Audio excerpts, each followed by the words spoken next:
Boker Tov. I'm happy to be here with you. Especially we had an experience that we met before.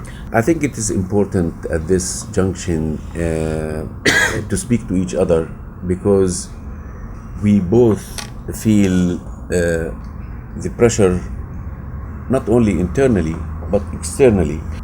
When I talk about locally, I mean internally, that we have many development that is taking place whether within the Palestinian society or in the Israeli society as well.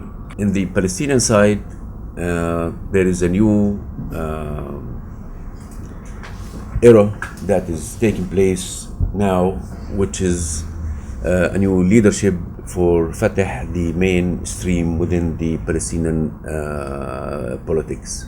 From the Israeli side, also it was the election, the result of your election by having the Likud in power with Lieberman now. And internationally, I think the whole international community, including the Americans, Europeans, UN, all, they are thinking more seriously about getting us together in order to find a solution. The international community now is talking more seriously about the two-state solution. So what does it mean for the Palestinians now, especially after the election for Fatah? Now with Fatah we had, I think the winner of this election was President Abu Mazen. He maintained his leadership. Audience who were gathering there also, they gave him the power to be the leadership. So from our side, we believe that you have a good partner for peace. And the result of the Central Committee of Fatah as well was also, if you look at the names and those people who won for that election, most of them, they were partner in peace from the Peace Initiative started in 1993. I mean, despite the difficulties that took place since the initiative of the peace Oslo till now, but one thing that we cannot deny that all of them or most of them, they were participating in the peace process. So there will be an kind of evaluation of what happened in the past, and the result of that will direct us in how to move fast for the future. From our side, when we look at the Israeli geopolitical map,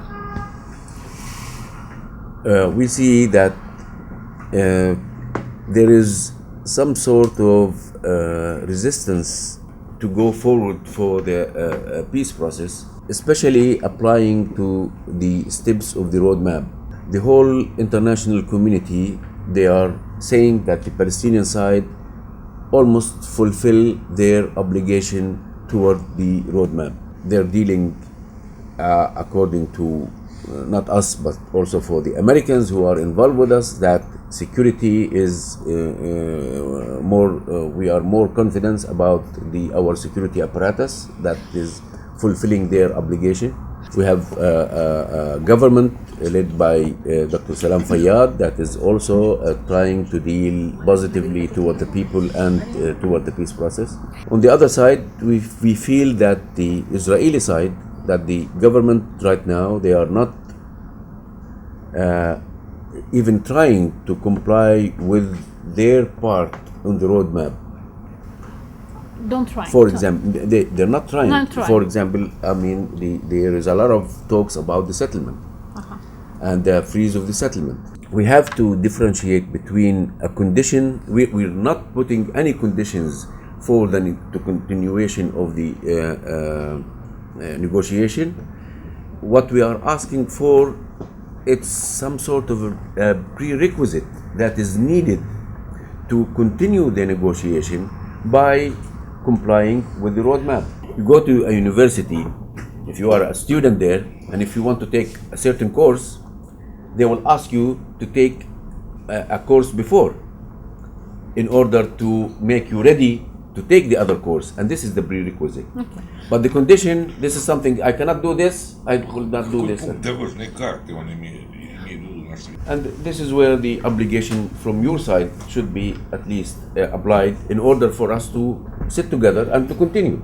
And the freezing of settlements was included in the roadmap. Yes. Yes, was included in the Was roadmap. included in the roadmap. Yeah. By denying this to us, give us a big question mark, really, of your interest in finding a peaceful solution. Because if we are looking to have a two-state solution, if we are trying to deal, when we talk about two-state solution, it means that we have to decide on the territory and on the border between the two states, how to define the two states. Then it is important for us to sit down. First of all, you have to freeze the settlement, because you don't know which settlement will be remain with Israel and which settlement will not be remain with Israel. If there will be any swap of land, like something that we talked about, or at least we mentioned that in the Geneva Accord. Because if you apply something as a fact on the ground, then it will not be a real good intention in order to find a solution. And this will start, or let us start to think together. This is what we want? Or we want a one state, both together, to live together? Or you want a two-state solution? Then if we want to decide that we have two states side by side, we don't know which one. I need to hear from you. I mean, what is your opinion about this? What do you want? You'll hear it. Yeah, okay. If you want a one-state solution, then it's fine. Then end the status of the occupation and let us go for democratic election and to be like any other state in the world. We're ready for that. If you want two-state, then we have to define which state that we are talking about. And we have a guideline for that. It is the international resolutions. It's the base for defining the two-state solution. This is something that we can start, and we already started with this in Camp David, in Taba, in Bowling, and even in Geneva Accord. And within the Geneva Initiative, we gave an example that this could happen. And this happened between two groups, between Israelis and Palestinians. So what is holding us to continue that process? The obstacles from our point of view, that is coming from the Israeli government. By building more settlement, by controlling our life, socially, economically, physically, environmentally. In summary, the occupation. Экологически даже. И то, что называется оккупация. Because the occupation, it's the worst thing ever happened to any nation. I'm sure maybe some of you practice this somewhere in the world,